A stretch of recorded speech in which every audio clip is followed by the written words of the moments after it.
Hello दोस्तों, नमस्कार। कैसे हैं आप सभी? आई होप अच्छे होंगे। मैं देशराज, आप सभी का देशराज पीसीएम एजुकेशन चैनल पर स्वागत करता हूं। तो आज हम लोग क्लास 12 की केमिस्ट्री का चैप्टर नंबर 10 देख रहे होंगे, जो कि बायो मॉलिक्यूल है। तो आज हम समझेंगे बायो मॉलिक्यूल अर्थात जैव अणु होता क्या है इसको, और कौन कौन से जैव अणु हैं, इसको एग्जाम्पल के माध्यम से, मतलब बहुत इंटरेस्टेड वे में समझेंगे और आपके रियल लाइफ से जोड़ेंगे, मतलब कहाँ कहाँ आप इसका यूज़ करते हो, इस चैप्टर का क्या है। तो आइए इस चैप्टर को प्यार से समझते हैं। इसकी पहली वीडियो, आगे इसी क्रम में वीडियो आती रहेंगी।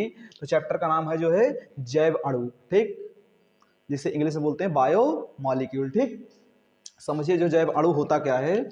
वे यौगिक या अणु जो जैविक क्रियाओं में सहायक होते हैं, जैव अणु कहलाते हैं। ठीक, तो ये तो इसकी परिभाषा रही। परिभाषा छोटी सी आप याद कर लेंगे। ठीक, तो इसको एग्जाम्पल के माध्यम से समझते हैं। कौन कौन से जैव अणु होते हैं जो हमारे शरीर को मतलब ऊर्जा प्रदान करते हैं, जो अर्थात हमारे शरीर को चलाने में सहायक होते हैं, एनर्जी मिलती है, शरीर में ग्रोथ होती है, विटामिन मिलती है। यही सारी चीजें क्या है, पूरी जैव अणु है। ठीक, तो इसको बारी बारी से प्यार से समझते हैं। जैसे पहला जैव अणु है कार्बोहाइड्रेट। ठीक, तो कार्बोहाइड्रेट का प्रमुख कार्य होता है हमारे शरीर को ऊर्जा प्रदान करना। जैसे अभी हम यहाँ पर बोल पा रहे हैं तो एनर्जी है, तभी बोल पा रहे हैं। अभी इससे बोलते रहे और 2-4 घंटे बोलवा दिया जाए तो उसके बाद बोलने की क्षमता धीरे धीरे क्या हो जाएगी, खत्म हो जाएगी। क्यों? क्योंकि उनको एनर्जी नहीं मिलेगी। तो एनर्जी मिलती कहाँ से है? कार्बोहाइड्रेट से मिलती है। ठीक, तो कार्बोहाइड्रेट के कुछ उदाहरण आप देखिए ध्यान से।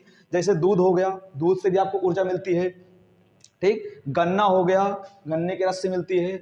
आलू हो गई, चावल हो गया, केला हो गया। तो इन सब सारी चीजों से क्या मिलती है, हमको ऊर्जा प्राप्त होती है। जैसे कोई बीमार व्यक्ति है तो उसको तो आप आलू देंगे नहीं, हो सकता है खाने की स्थिति में हो, आप खिलाए तुरंत पलटी कर दे तो उसको आप ऊर्जा कहाँ से देंगे तो उसके लिए क्या बना है, ग्लूकोज बना है।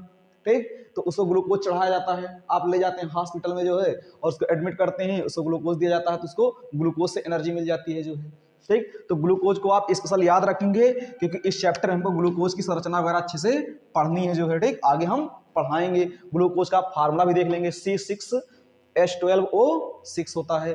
इसको आप बीमार जो पेशेंट होता है तो उसको डॉक्टर देता है ग्लूकोज, ठीक, इंजेक्शन के माध्यम से।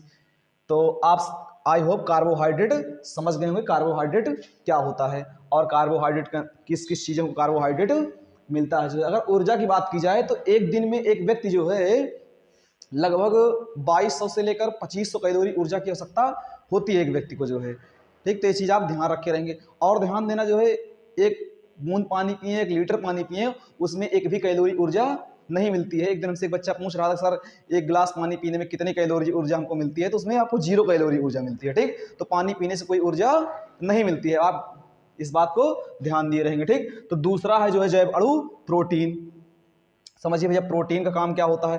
प्रोटीन का काम होता है हमारे शरीर में जो मसल्स होती हैं उनको वृद्धि करना। सबसे पहले आप काम ही समझिए इसका काम होता है वृद्धि करना।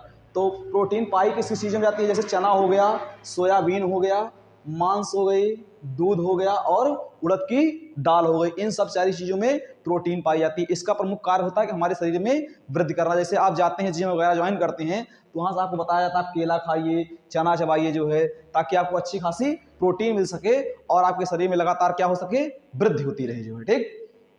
तो आप प्रोटीन आई होप समझ गए होंगे और प्रोटीन का काम भी क्या होता है ये भी समझ गए होंगे। अगला है जैव अणु न्यूक्लिक एसिड, न्यूक्लिक अम्ल। इसके अंतर्गत जैसे डीएनए हो गया, आरएनए हो गया। देखिए डीएनए का प्रमुख कार्य क्या होता है, आनुवांशिक लक्षणों को एक पीढ़ी से दूसरी पीढ़ी में ले जाना।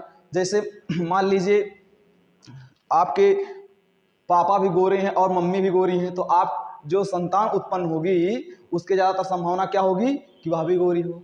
अगर मान लीजिए पापा जी छोटे हैं हाइट में और मम्मी उनसे क्या है, थोड़ा बड़ी है हाइट में, तो क्या जो संतान उत्पन्न होगी उसकी संभावना क्या होगी। कभी कभार तो क्या होता है कि संतान आपकी उतनी ही बड़ी रह जाती है जितनी बड़ी मम्मी होती है, और कभी कभार क्या होता है उससे छोटी हो जाती है। तो इसका लॉजिक यह है, आप ध्यान दिए रहेंगे, पिता का 60% गुण आता है बच्चे में और माता जी का 40%। लेकिन कभी कभार ये रेशियो क्या होता है, गलत हो जाता है।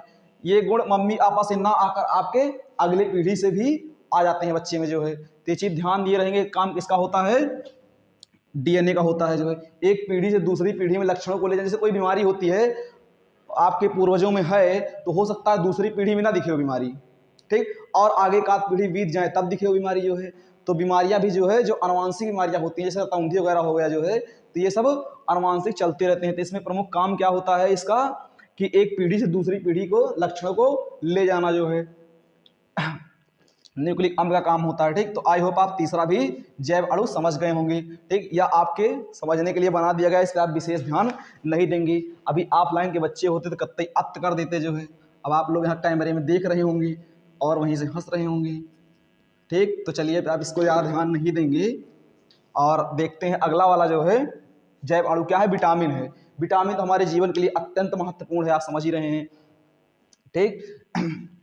विटामिन का प्रमुख काम क्या होता है भाई, विटामिन का काम होता है हमारे शरीर में रोगों को लड़ने की क्षमता प्रदान करना। ठीक। जितनी अच्छी मात्रा में आपके अंदर विटामिन रहेगा उतने ही आप कम रोगी होंगे। ठीक। वरना आपको रोज रोग पकड़े रहेगा।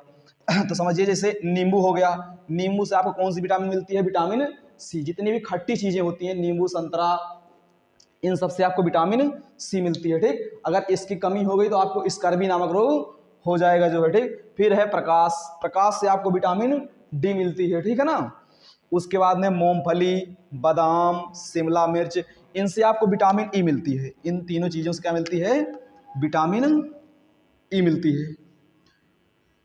अगर इसकी कमी हो जाती है तो महिलाओं में बांझपन और पुरुषों में नपुंसकता नामक बीमारी होती है। अगर इनकी कमी हो जाती है तो इसको भी आप ध्यान रखे रहेंगे। तो ये चौथा जैव अणु था विटामिन।